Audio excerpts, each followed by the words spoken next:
Good morning. Welcome to the program agenda. I'm your host, Cito Beltran, welcoming you today.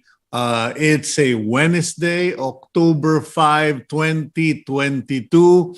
And if you happen to be someone who resides near the Meralco Avenue area or someone who works in the Ortigas district or Pasig area and were affected by the closure of the northbound lane of Meralco Avenue, you have my condolences, and that will extend for the next several years, I think up to 2028, if I'm not mistaken.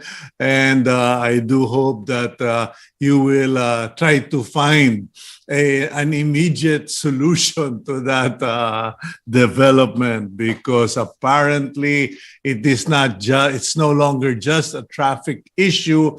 We learned only yesterday that even the Metro Walk commercial area is simply going to disappear because of the subway facility that will be built there. Anyway, welcome to the program, and let's get the day started with our daily starter from author and psychologist Jordan Peterson, who gives his take on why it is important to have babies.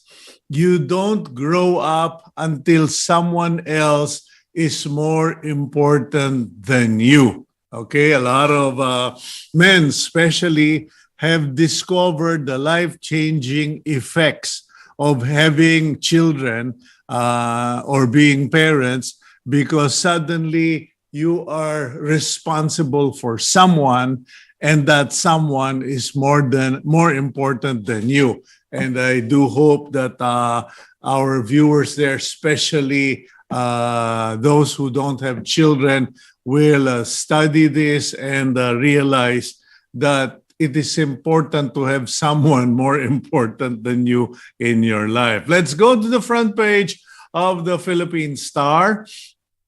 And the headline for today: Rodriguez, Angeles, Calida out. Okay, the would have been executive secretary is officially out of the PBBM cabinet and will no longer be given any appointments in Malacanang. Trixie Angeles, the press secretary, has submitted her resignation, and it was accepted. And the former Solicitor General and should have been COA Commissioner Joe Calida has likewise submitted his resignation. And of course, this has caused quite concern among the public, who couldn't figure out or were in the dark as to why so many cabinet members suddenly dropped out or was dropped from the ranks without very clear or prepared statements on the matter. At the top of the paper is a huge photo of the remaining cabinet members who were bypassed but given a second lease by none other than President Bongbong Marcos in an oath-taking ceremony in Malacanang. At the top of the front page, the header, we have House sets own probe on extraordinary Lotto result. Okay, after the Senate issued statements that they will investigate or look into the extraordinary win of 433 Lotto bettors winning the 236 million pot. Congress is now set to join the bandwagon or the circus to investigate. I don't know. Maybe they just want to find out what the trick is Apparently, some people were saying, if you bet, don't follow patterns like parang bingo across the board or letter L, etc. So we will find out if they will once again waste the money of the public and waste their time on such nonsensical concerns. Okay. Meanwhile, at the bottom of the front page, Supreme Court orders Lorraine Marie Badoy to explain, okay, in contempt case. She has been issued a show cause. Give us a reason why you should not be held in contempt, why you should not pay so many thousand pesos, and why you should not spend 6 months in jail as proposed by some lawyers group. This comes as a result of Ms. Badoy's hypothetical statement that what if I decide to say I will kill this person because she is a sympathizer of the Communist Party and the NPA, blah, blah, blah. Well, it seems that some people are not going to take the red tagging of Ms. Badoy sitting down. So now Ms. Badoy has to stand up in front of the Supreme Court and explain her way out of this mess. Meanwhile, the other photo that you will see in the front page is another tragic reminder in the Philippines that if you think the lives of coming mga journalists, we journalists are top dog in Philippine society, no, we are shot like dogs. Once again, a broadcaster was shot dead, two shots in the body in front of his house, okay? Or at going home, radio commentator, Mr. Lapid, okay? Radio commentator Percy Lapid was gunned down at Santa Cecilia Village in Barangay Talondos, Las Piñas the other night, and he will now be added to the list of unsolved killings of journalists in the Philippines. Okay, yan po ang track record ng PNP and NBI, pahabaan ng unsolved assassinations of journalists. Meanwhile, we have the first pet wedding. I don't know how this came about, who officiated, but dog owners hold newlywed Pomeranians at the first pet wedding ceremony held at Eastwood yesterday. Okay. And the last two pieces of news, PBA, the Philippine Basketball Association, and so many banks were served notices, okay, of garnishments, attachments. Kumbaga, they have been told, okay, may demanda si Mr. Dennis Uy, Phoenix Petroleum, in line with unpaid utang of the independent oil player, and the Sheriff Edwin Vasquez, Court Sheriff of the Nasugbu, Batangas Regional Trial Court, has literally gone to town, gone to Metro Manila to serve those attachments to the bank accounts of Mr. Dennis Uy and his numerous companies. So this is going to certainly cause ruffled feathers among businessmen. Okay, last but not the least, teachers under the Alliance of Concerned Teachers, or ACT, numbering 57,209 public school teachers, have filed a petition before the House of Representatives Appropriations Committee to appeal for a salary increase amid the soaring cost of goods and services. So, ayan po, no? That is our last piece of front page news that we bring to you today, October 5, 2022. So good luck on the appeal of the teachers because, as you know, those requests are often turned down for lack of budget, except for when the congressmen and congresswomen want their pork and their intelligence funds. Okay, so let's now go to our interview for the day. And actually, it's no longer an interview. It's a discussion of concerns covering the small, medium, and other SMEs, enterprises or businesses in the Philippines, because recently there have been concerns expressed on whether these small type of businesses can still make it given the exchange rates, given the recession, and lack of job creation, etc. Let's get to know, let's introduce our guest for today.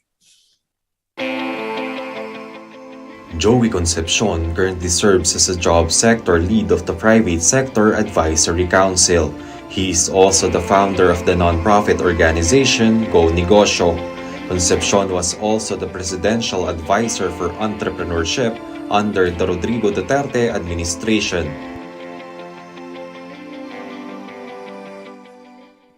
Good morning, Joey. Welcome back to the program. Good morning, Cito. Okay, I understand you are in San Francisco, so just giving a heads up to our viewers, but I'm confident that the signal or the internet will hold on because you are in a first world country and I'm in a third world country.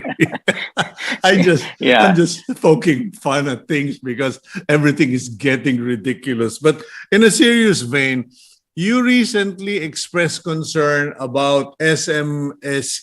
How do you say MSMEs. MSMEs, whatever. Micro, small, and medium enterprise. Yes. Okay, micro, small, and medium enterprises. You express concern that they need support, that they need to flourish, or else our economy is just going to sink even deeper. What exactly is the state of affairs in that sector? Well, Cito, we're entering the fourth quarter of 2022. No? This is October basically started. That's the start of the fourth quarter. As you know, in 2021, we moved. At that time, we were still undergoing challenges in COVID. No? And we really pushed hard to open the economy for the fourth quarter, despite cases moving up back then in 2021. No? And as a result, the government opened up, and we were able to have many of the micro, small, and medium enterprises cross over. Yun ang importante. So, fourth quarter, you can get maybe about 50 to 60% of your sales really there, no, and your profits. And even during the pandemic, you saw the volumes of people going out. They want to spend Christmas and reunite with their families. So this is going to happen now again in the fourth quarter. And that's why a couple of days ago, we came out with a release saying that we should, despite cases moving up, hospital utilization rate is quite low, although there are more cases now, no doubt about it. But we have to move on. No? And the rest of the world, Europe, we came from New York. I'm in San Francisco now. Everybody's just moving around. And yes, there are cases. In fact, tomorrow I take my fifth booster shot, the bivalent, the new one. It's out already here. So that's what our Filipino people should do. Continue to take those booster shots, and hopefully it scales up. But definitely, mobility is very important. I've also made the request that maybe this work from home, I am a part of the Private Sector Advisory Council, Lead for Jobs. And our target in my cluster is to find a way how to increase job generation in the Philippines. No, And the only way to do that is you have to have economic prosperity. In other words, there has to be consumer spending. So mobility is key to consumer spending. And the fourth quarter, yes, we agreed to a work from home setup, 70-30%. But I'm requesting that recommendation of ours may be moved to the beginning of next year. Let's keep that proposal, if possible, pushed for next year and not implemented in the last quarter. So we maximize the mobility. We've got schools opening up, so you've got hopefully everybody is able to go to work, no? And greater mobility means more consumer spending, no? Yeah, Joey, people have reacted to your statement, to that statement of yours regarding mobility. Not that they disagree, but they're saying, people are still spending money. There's still business, all because of these motorcycle deliveries, online businesses, etc.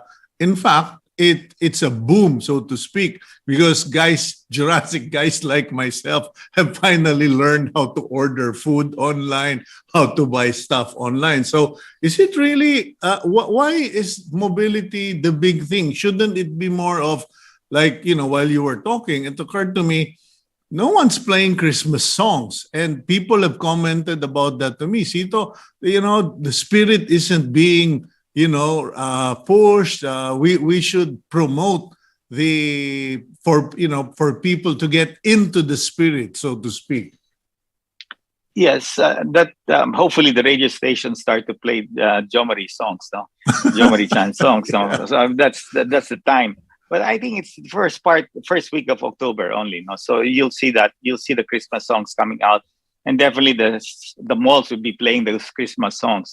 So, but every year, and this is every quarter of the year, the last quarter of the year is the start of the people wanting to have reuniting with families, and there's now a travel boom. No, everybody is traveling left and right, no? Everywhere. I mean, and considering that America now their currency is extremely strong. And the rest of the world, how weakened, people are saying, why is the peso losing value? It's not only the peso, it's the euro, it's the yen, it's every currency out there. So travel to the rest of the countries. Don't travel to the US because it's going to be expensive there. No? But if you travel to Japan at 145 yen, euro now par with the dollar, pound par with the dollar. Where have you ever seen that? So it's cheaper to travel all over except in America for now. No? So this is how, see, when you have more mobility, then you have consumer spending, and then we're challenged with a couple of headwinds now. This Ukraine-Russia war is not helping. No? In fact, it can escalate even more. Nobody knows what can happen with this change in Ukraine really moving forward, no, and gaining ground, no. So, but yes, there is greater tension. Hopefully, nothing happens, no, and that everything will resolve hopefully by next year. So, but yes, commodity prices are still continuing to go up because of the current tension. Currencies are weakening, especially the Philippine peso, although we recovered the other day. And of course, interest rates are also going up because America is increasing interest rates because they want to tame down the inflation numbers. No, so that is also affecting us. We are also increasing rates, and the rest of the world are increasing rates, and that hits the MSMEs, no, because they are using borrowed money, and working capital lines are not fixed. No, they're not fixed, especially for MSMEs, so they're floating. So as rates go up, they are going to be paying more, no? So these headwinds are being faced by MSMEs now. Hopefully, the fourth quarter, we are able to completely have greater mobility, and they are able to not only recover but gain enough income so that they can really cross over and be able to start growing by 2023. No? Okay, what is your primary concern? The condition or the environment of the MSMEs or the behavior of consumers? Because you were talking about, about loans or about capital, etc. That I think would be in the realm of governance. But other people are thinking, Well, we in business, we can manage. We know how to deal with these challenges, but we need customers. I remember when I was operating a bed and breakfast out of Palawan, I was telling the DOT officials, don't concern yourselves with promoting the outlets. Concern yourselves with providing us with a decent airport and decent toilets. That's true. And I think you will see revenge travel happening now because Mhm. everything is open. There is less hassle when you travel in any country today. They're not requiring anymore all of this PCR testing and all of that. I mean, coming to America, no hassle. Europe, etc., and the Philippines as well. No, and the rest of Asia. I mean, have removed the mask outdoors. No, so of course, more mobility. There's more competition, and that's why our tourism sector has to, get back on track. There's a lot of opportunities there, especially now. And what I'm trying to say is that you have now not only greater mobility in the entire world, people are traveling. Mhm. You want to see also local tourists among ourselves also moving around, no? And mobility definitely creates more economic activity, and that's what we want to do, no? Because we have to attain our GDP targets, no? Yeah. As a country, I mean, we have obligations to our creditors, and if and the government under the Marcos administration is investing a lot in infrastructure, of course, these are loans that we're taking out. But then again, this will have to be repaid. So how do you repay it? Through economic activity, and then people are able Yeah. to pay their taxes. So that's how it works, no? Yeah, the question, Joey, is I mean, during the Duterte administration, you were the presidential advisor on entrepreneurship. Entrepreneurship. I would just assume that back then you were given free rein to take up what was important. But under the new administration, I haven't seen or heard anything that would suggest that they are trying to encourage consumer behavior or promote MSMEs. I'm not being critical. I'm just saying that as a media person, I haven't heard anything. I mean, you've heard of the president going to Singapore watching the F1 races. I'm not going to make it a political thing. It connects with what you were saying. The rest of the world already have big activities. They already have big events. But in the Philippines, I haven't heard much. I haven't heard from the Department of Tourism. And as far as the Department of Trade is concerned, nothing seems to have rolled out in relation to promoting consumer activity, local travel, Christmas-related preparations, etc. Well, for example, in New York, when we accompanied the president, I would have to say that it was an excellent trip. The first state visit in the United States of Mhm. President Marcos under President Duterte was not able to go there for 6 years. So it was just the right time. So many people wanted to hear what are the good things that the Philippines can offer. No? And of course, tourism is one of them. No? The opportunity of that. And he made it very clear that public-private, he encouraged that all of those investors to work with the government. The door is open for public-private partnerships. No, there was a great deal of a lot of optimism. So yes, there are many things.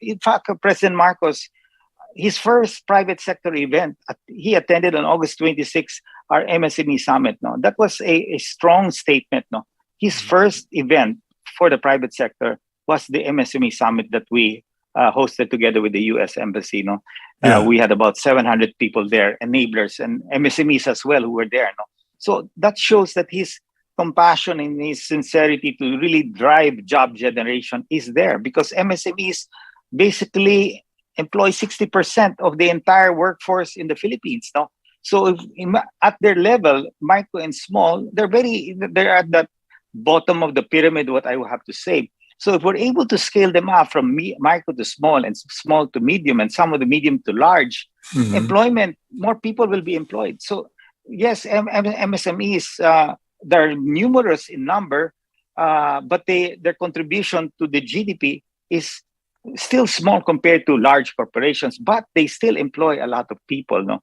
And that is why my role as Private Sector Advisory Council for Jobs, my goal is to try to push more jobs upward. So, and the only way to do that is scale up your MSMEs, create a more inclusive environment for all MSMEs, creating prosperity for all. And that's why you were saying the digital platforms as you are using is the way forward.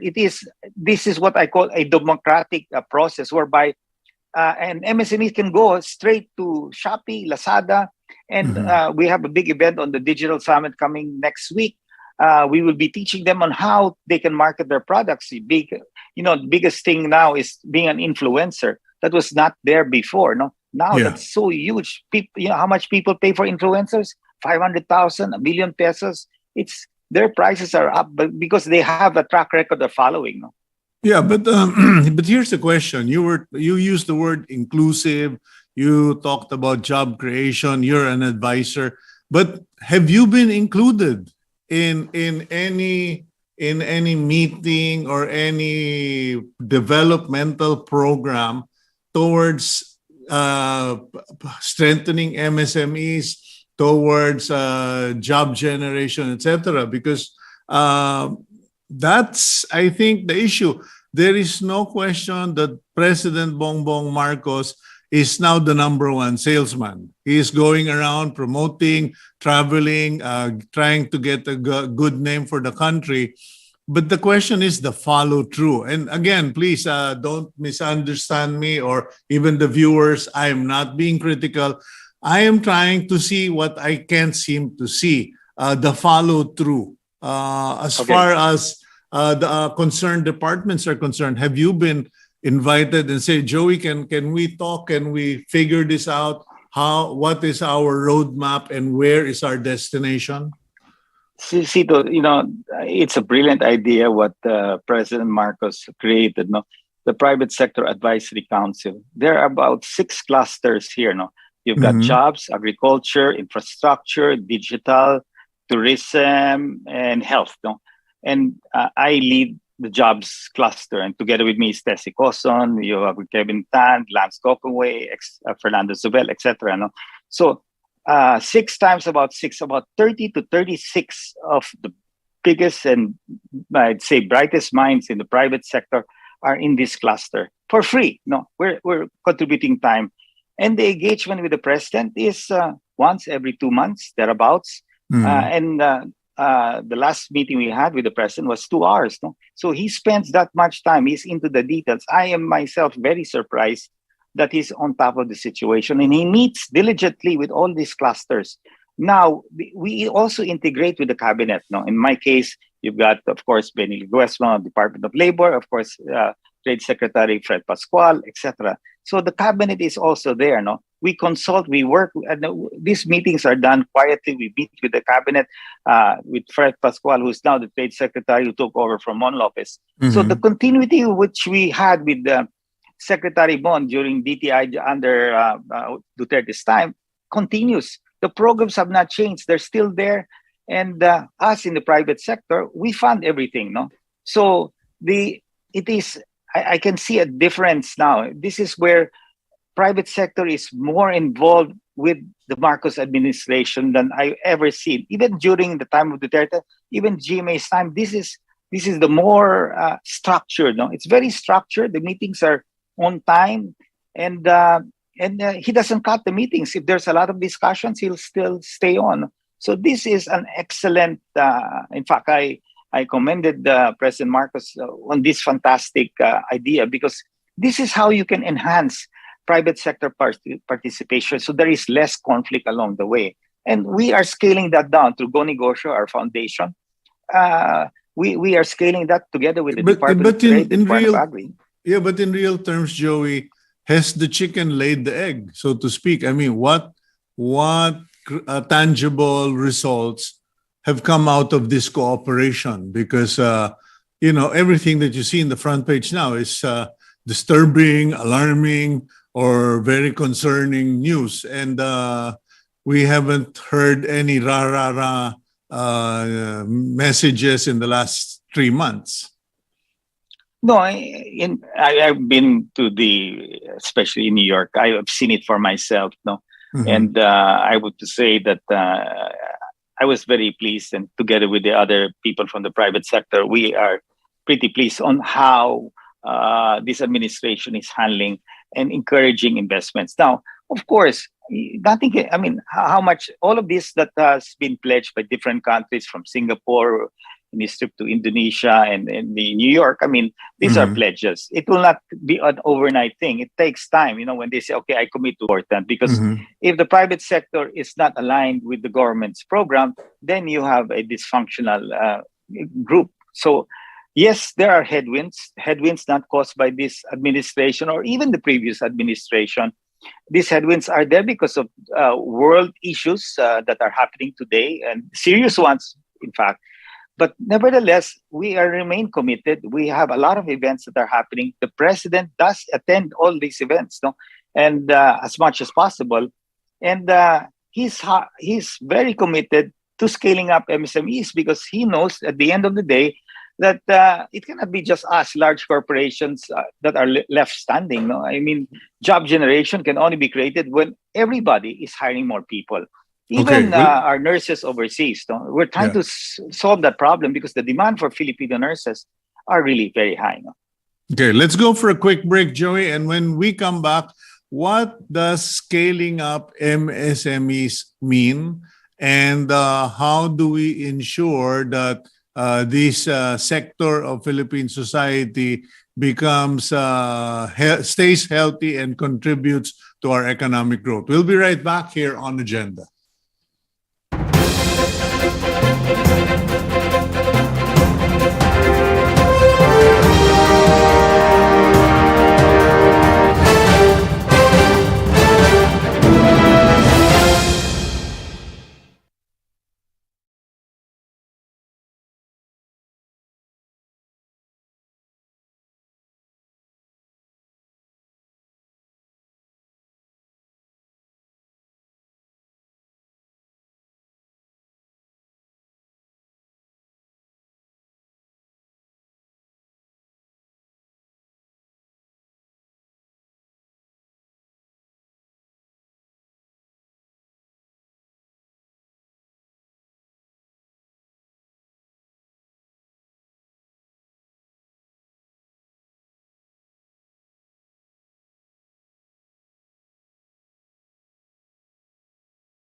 Welcome back to the program Agenda. I'm your host, Cito Beltran. Joining us today is former Presidential Advisor on Entrepreneurship, Joey Concepcion, and he is now the presidential, I said presidential advisor, or you just one of the advisors, Joey, on job creation or advisory council.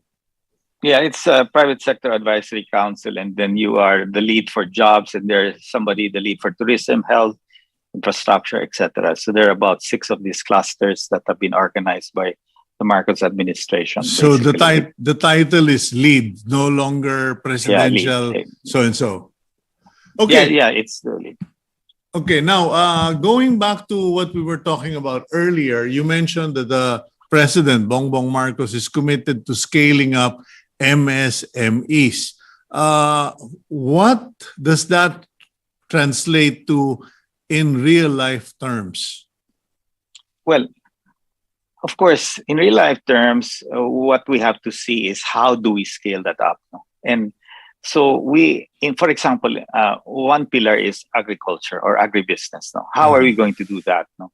Very clear that in our meetings with the president, and we're looking at the model of Mayor Eddie Guillen of Pidik, Ilocos Norte. No? His partner there is Winston Uy, the big brother of the owner of Universal Leaf, one of the largest tobacco exporters and growers in the country.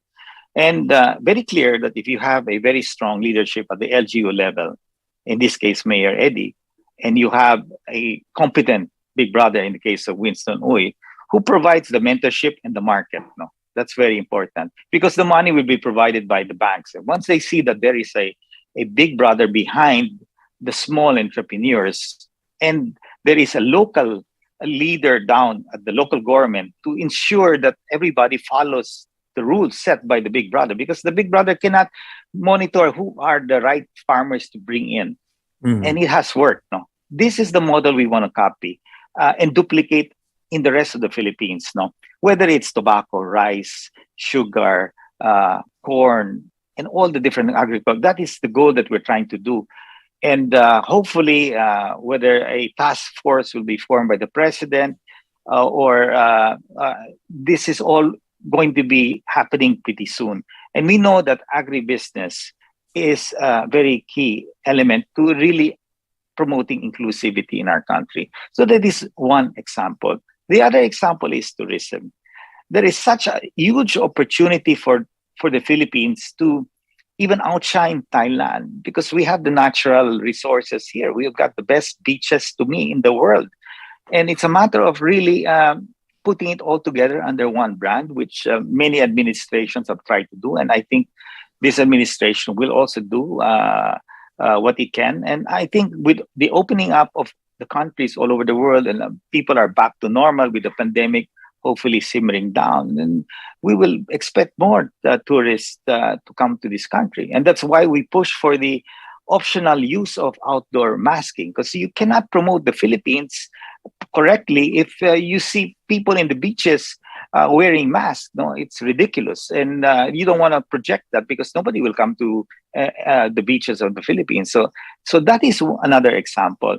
And of course, how do we help our micro and small entrepreneurs? We have launched the 3M on Wheels, which is mentorship, money, and market. And you've seen that all over different malls. Every once or twice a month, we do these huge activities, mentoring anywhere between 1,000 to 2,000 people, one-on-one. I do the mentoring myself. And we have got close to 700 mentors. And we have ads today, one calling out for more mentors. So we are getting big business to join us and help mentor our micro and small. Yes, it is a challenge, and no doubt about that. I mean, there are so many of them, and how do we scale them up? And that's why digitalization is here. The platforms, to me, will hasten the development of our MSMEs because it becomes more inclusive. GCash and Maya are the game changers to my mind, because in America, what created the opportunity was every American had credit cards. They qualified for credit cards. In the Philippines will not all Filipinos will qualify for credit cards, but they will qualify for a debit card. So now even yayas, drivers, everybody has a GCash or a Maya account, which is important to really spur greater economic activity in the digital platforms. And these digital platforms, I'll send you an invitation. You will see they have matured. and they're happening right now, and that's why people get to order food, clothing, everything online. No, so Mm. this is how we will enable our MSMEs to scale up. The, And does the evolution of the digital bank or the e-wallet diminish or make traditional banks obsolete? Because I remember during the Duterte administration, PRRD himself criticized the government banks and told them focus on helping the farmers and the MSMEs and stop lending out to commercial institutions. I think he singled out Land Bank for example. the banks will have to evolve, and online payments will evolve. In fact, they will eventually. Many of them have already started to move online, no? And Mhm. GCash and Maya and other formats are coming out there in stronger, so that they will have to, because eventually these e-wallets are going to dominate, no, the whole transaction of receiving But and sending out cash, no. yeah, but what about in the area of loans? Because or capitalization, you were pointing that out earlier, that these small businesses need capital, and in the Philippines, that has always been the historical curse that if you go to the bank, you're never good enough. You know, if you go to bank lending institutions in government, they're almost like private sector banks in terms of interest. I think the biggest challenge that MSMEs will face now is the high interest rates. How are you suggesting we resolve that dilemma? Well, we have to face it that when you lend at the micro level, interest rates will always be much higher than what large corporations would pay, you know, because we borrow in huge amounts, you know, like 100 million, no? But a micro entrepreneur will maybe borrow 10,000, 50,000, 100,000. So just the small volume to manage that debt, they charge more. But again, these e-wallets are evolving, no? They're evolving not just on transfer payments. They're all linked now with the banks, no? So they are going to be a conduit of the banks to be able to reach this number of people. I'm sure with GCash, since they're under Ayala, their whole banking network is being utilized, no, for that purpose. So access to lending MSMEs is going to be there much easier. Through these e-wallets, they will be able to see the payment habit, no, of these MSMEs. No? Yeah, I'm just curious, Joey, and I'm not being a racist here, or I'm not trying to create hate crimes or whatever, but there is no denying that in the Philippines, we still have the usury or the 5-6 lending system. And, you know, after so many decades of this 5-6 lending system, you would think that the government would have put all of their heads together and say, we got to find a Philippine version that is not usurious and we can adapt to displace this and address the need for loans. Have you seen a solution or a replacement to the 5-6 method? Because I still hear about it and I shake my head what people have to pay in the 5-6 system. Well, you know, the 5-6, technically the person who's borrowing sometimes is not credit worthy. And that's why they have no other recourse but to get money from these people, which allows them, you know, to still operate. You know? And I mean, of course, these are ridiculous rates, but in the end, if you need the money and to continue running your business.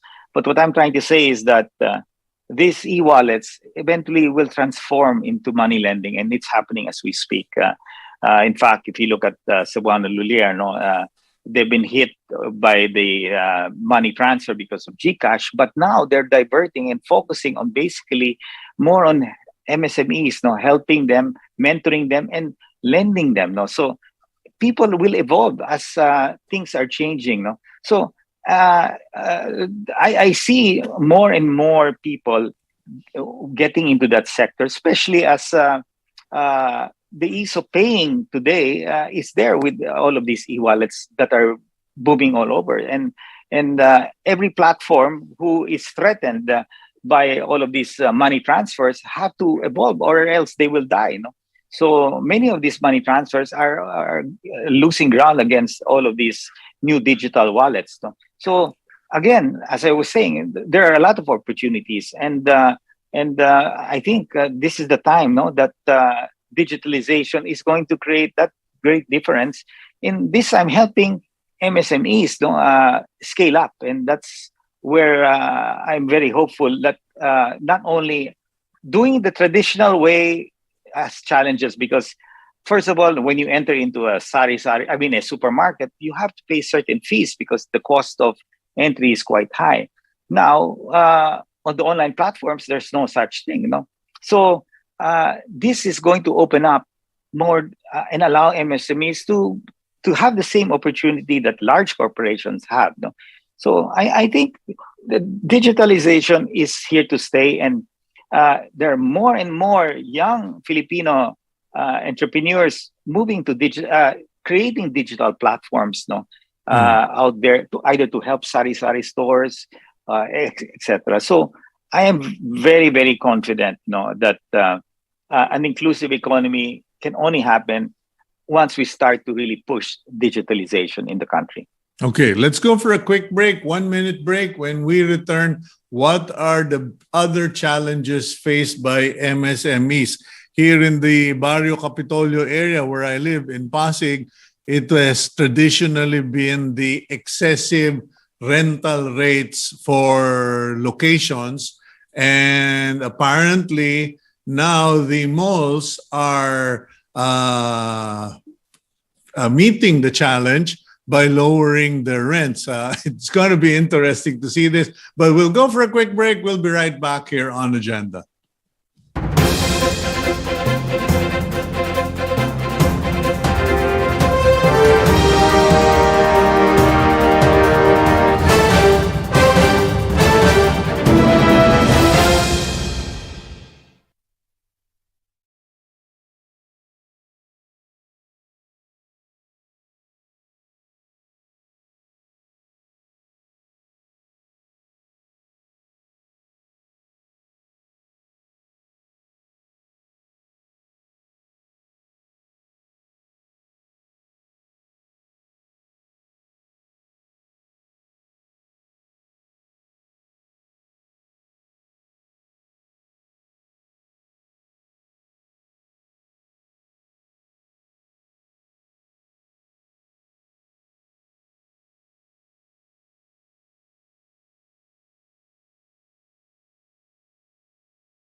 Thank you for continuing to stay with us here on Agenda. We're having an interesting conversation with Mr. Joey Concepcion, who is the lead for jobs creation on the Private Sector Advisory Council, working with the Bongbong Marcos administration. Okay, Joey, what are the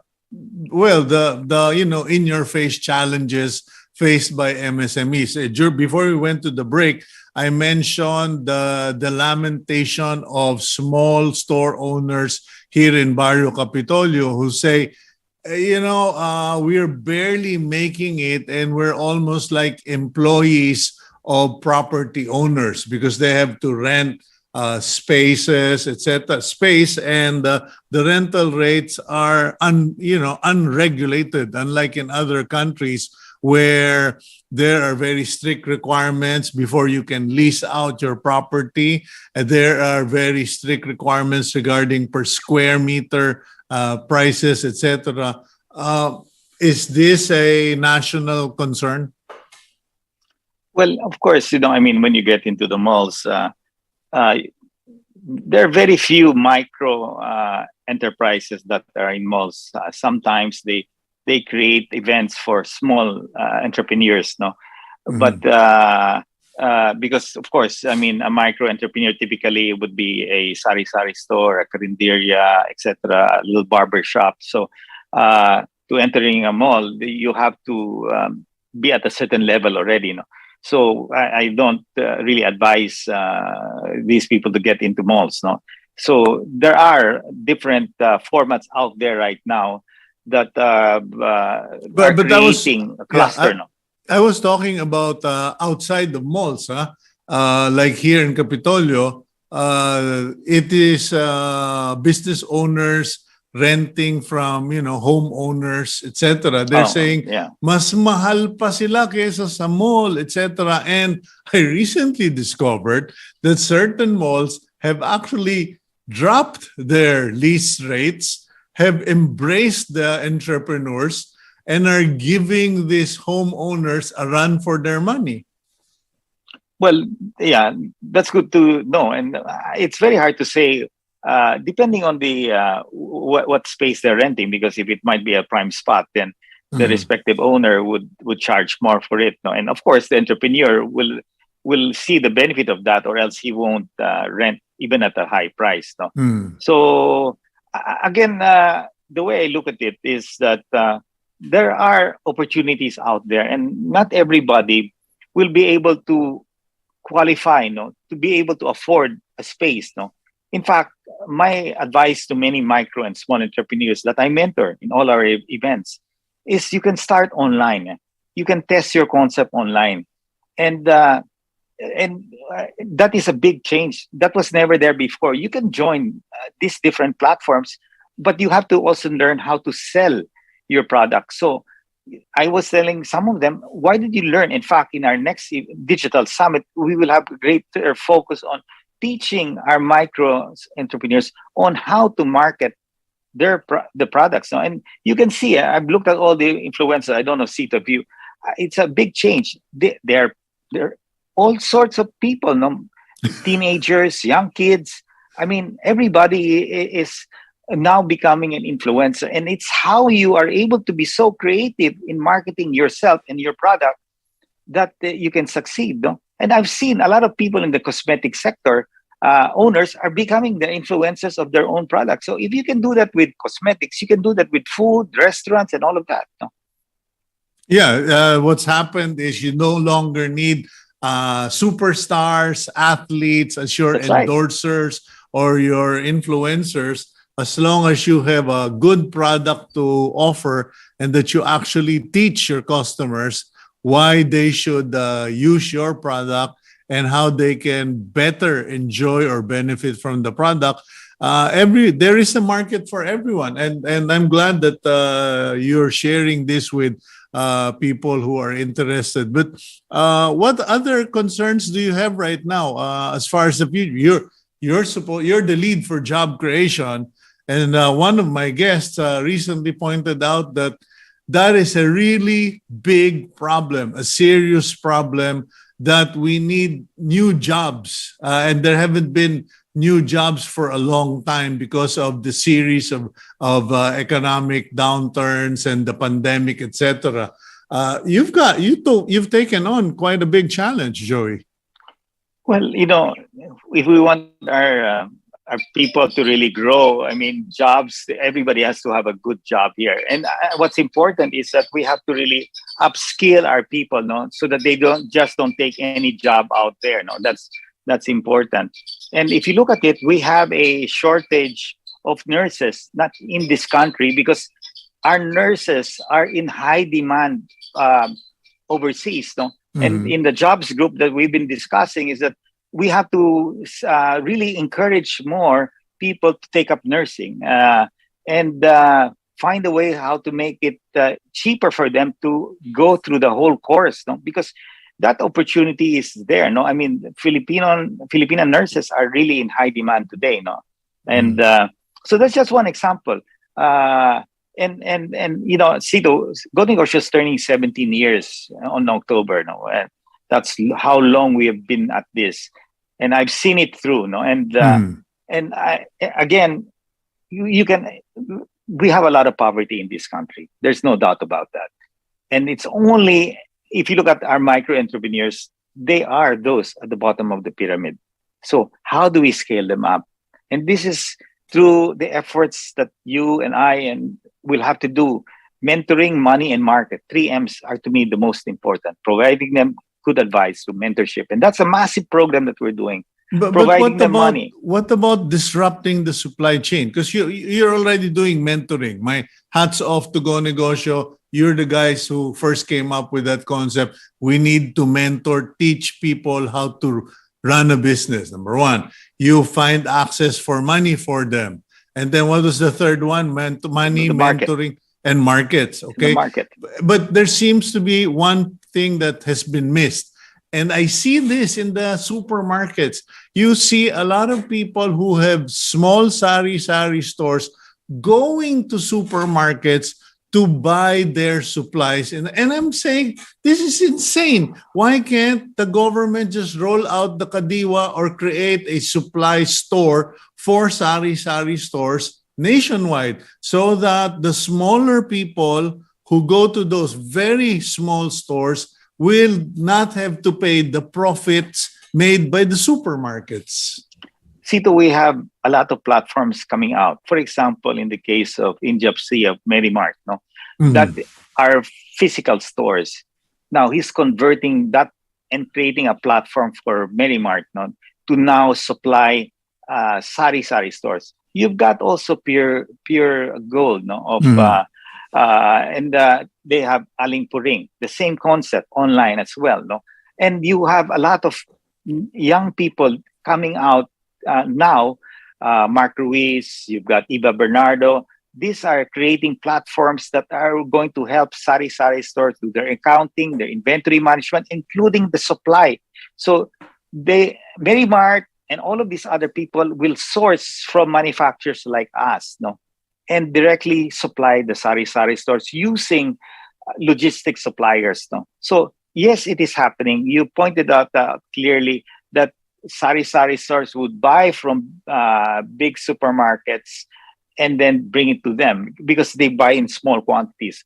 But there are going to be, and they're now starting, many players are going to now start offering to the sari stores much better prices under these digital platforms.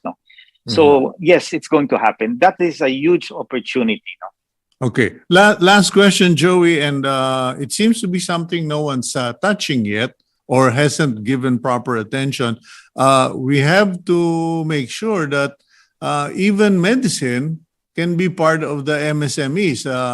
I remember more than 10 years ago speaking to the head of a big corporation, and I said, bro, you've got to put botica sa barangay. Don't wait for anyone to beat you to the game, set it up. But they dropped the ball on it, and I just was the master of ceremonies at the Generics Medicine Summit of the DOH last week. And clearly, that is something that should also be promoted. Pharmacies in every barangay. Yes. Well, you have got generics and generica. These are existing stores that have been absorbed by Robinsons and some other big companies. Yeah. So the generics is really growing, and that's the way forward. And hopefully we get more entrepreneurs to be able to set this up, so that a sari store can be upgraded, not just selling delatas and all of that they can be able to increase their level of SKUs by adding a small pharmacy there. But maybe focusing on basic first, on basic medicines that are fast moving. But yes, you pointed that out. That's very clear. And how do we get medicines to be cheaper? Lloyd's Lab is also moving on that direction as well. Learning from the pandemic, we've seen it very clearly that affordable medicines is the way forward, especially for many Filipinos who don't have enough money to be able to be healthy, no? Okay. Well, unfortunately, we don't have enough time to discuss about all of this, but I think we covered the bases. We touched on most of the topics, and I do hope that we will carry on with this conversation in the months to come. Thank you for joining us this morning, Joey, and enjoy your time in San Francisco. Thank you, Cito. Thank you. Okay, that's Mr. Joey Concepcion, our regular here on Agenda, and he is the lead for job creations on the Advisory Council to the President. Okay, let's go to our blessing for the week, which comes from the song of J.J. Heller, Hand to Hold. Excuse me. May you never lose the wonder in your soul. May you always have a blanket for the cold. May the living light inside you be the compass as you go. May gentlemen for joining us once again here on Agenda. I'm your host, Cito Beltran, wishing you a great day. God bless all of you and asking you, please keep it here on One News.